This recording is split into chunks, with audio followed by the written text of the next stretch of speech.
teach that in class, to us in class, which way to put lace on. Just assume you're ready instructions, then obviously, you know. The instructions, it doesn't say which way the lace goes, though. Oh, it does. It does. Yeah, that's how I found it. Yeah. It's probably instruction sheet somewhere, yeah. Okay, so, That's good. I don't know if there's much to show.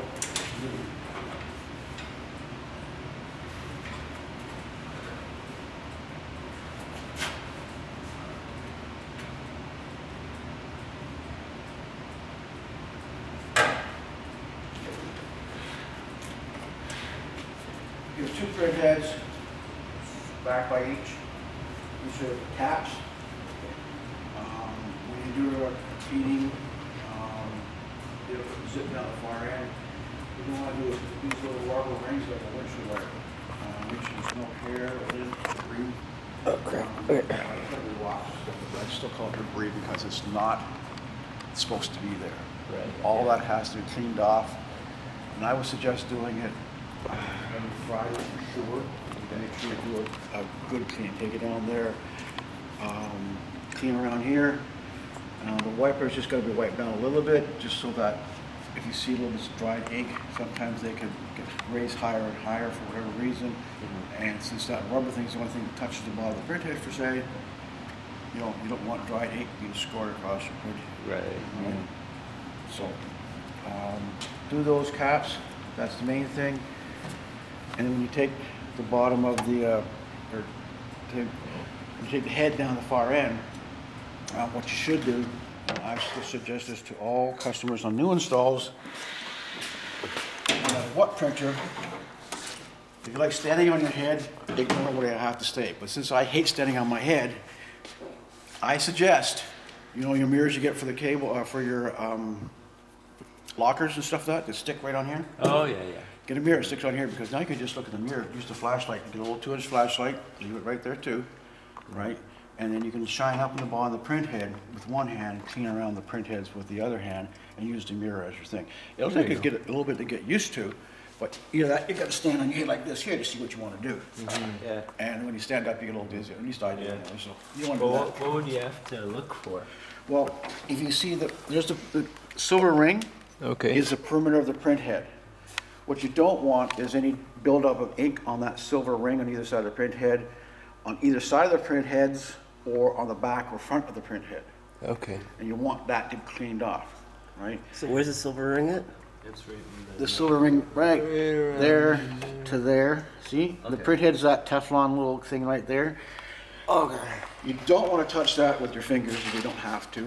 You don't want to touch it with your swab or your clean if you don't, right?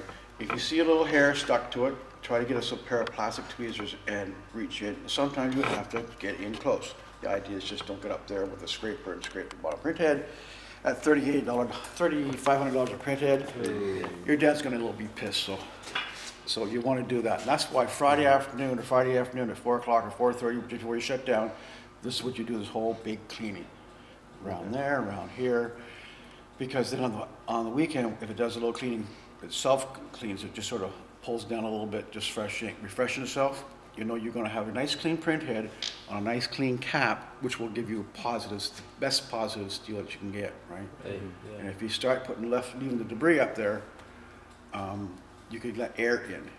Two things. One, the pumps won't suck the way they should suck, because there's air getting in that defeats that 100%. And two, air gets in, starts to dry the solvent of the carrier, and then you get dried nozzles, right? Yeah. And you'll be fighting on Monday morning trying to get the damn thing back, because what the hell happened there? Yeah. So that's the biggest thing about the maintenance Friday afternoon. Every morning you come in, So I'm sorry, those Go are ahead, go ahead. the ink heads. There, you gotta clean those too. that's the caps. Okay, which part of the caps? Like, is it the whole? The rubber ring, this looks like windshield wipers. It's just straight up and down. It's like a rubber ring to it, like a swimming pool. I like it to a swimming pool because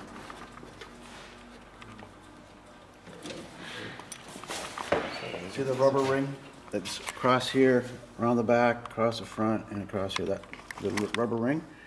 You get hair, right, and stuff like that there. It's just no offense for the puppy, but puppy shed. Again, on the floor, you're walking by, you stir it up, the fans are drawing it through, so you'd be surprised. dog hair, hair from the, even from the roll, right, on the fringe of the very edge of the roll, you get some, that lint or whatever. Yeah. And the fans, the way the fans are set up is, and it's funny, it's just a constant flow, right? And there's fans on the machine that just keep it going, so you'll say, oh, okay. You don't make no, never mind, you wonder how the damn stuff gets there, but that's how it is. It's just a constant flow, and it just, eventually, things float around and they it's like stuck because it's, even though you get one blast of ink, like a nozzle drops ink. And actually it's going this way, it drops it forward and drops it backwards coming back. So it actually spits it as you go. And it's all pre-programmed, so it knows that when it goes far and it sits here, it's gonna land where it's supposed to land, right? That's just it, the machine, the speed, they all that figured out. Smarter than me anyway. So, even though it spits a nozzle, there's always that mist that comes with the ink. Okay. It's like a meniscus type of spray. Very little, but the fans start blowing that around, and that's what makes it a little on the tacky side, right? And also that's what debris sticks to, right? Okay. If you keep on top of it, you'll probably not have much of anything, probably never. But once in a while, if you don't do the maintenance, you'll say, oh, shit. Or you'll like shock you because you'll see a little bit of hair. How? I don't know, but that's the reason. It's just a constant airflow that you don't see, we don't see. It just comes that way. And like I said, most often it's probably just a little bit of hair that comes off the media as it comes through. Right? This just goes back and forth and back and forth. It's got quite the suction trail of speed because of speed. Again, nothing we'll ever notice, but it does. Yeah. All right, so those two caps, at the bottom of the print head every Friday afternoon. Every morning, you'll do a test draw, nozzle check. Excuse me, I do 6 different machines, 4 different manufacturers, so each one calls it different, so. Okay. Yesterday was a Mamaki, it was a test draw. Today's a Muto, it's a nozzle check. Every morning, you do the nozzle check, you just press and hold that button, right, until it says okay, and it'll start, and what it'll do is give you like a pattern, which we'll go through, I'll show you the pattern, but it gives you a pattern. And then if your nozzles are all there, go ahead and print. If they're not all there, go back and clean. And the cleaning is normal, strong, and 2 lights are easy. Well, what you just do it on strong, my theory is if you do it strong, it does a little extra, hopefully that'll cause it. If you do it normal, then you have to do it twice, you've lost that much time. A strong one's just a bit more longer, and hopefully that'll rectify the situation so that you don't have to do it again. All right? Yeah. So if your nozzle check is perfect, print. Because why would you want to clean something that's perfect, Yeah. Right. right? If it's not so perfect, do the cleaning. Okay. Then do a nozzle check to see what your cleaning's got, because it could be more than what's going on. Because if it doesn't come back, it doesn't come back, it doesn't come back, you consider that nozzle clogged, and you might have to go to a secondary type of maintenance to try to get that nozzle back. Yeah. All right? So, because I'm doing myself good. Yeah, don't touch the ink pad, because that's when you get black. Okay. Actually, it's not black ink, it's 4-color.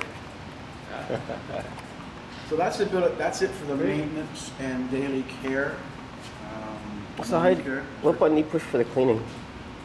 This one here. Okay. All right, I'm sorry. Now this one here, press and hold for 2 seconds, it says, right? All right. All right. So once you do the nozzle check, if you're okay, send the jobs, because what the hell, you can't clean anything better that's already good to go. And if it needs cleaning, go to the cleaning site. Yeah. Cool. Makes sense. Very good. And that's about it. There's more stuff when we turn around and go through it. We'll go through that there. But that's basically the gist of it.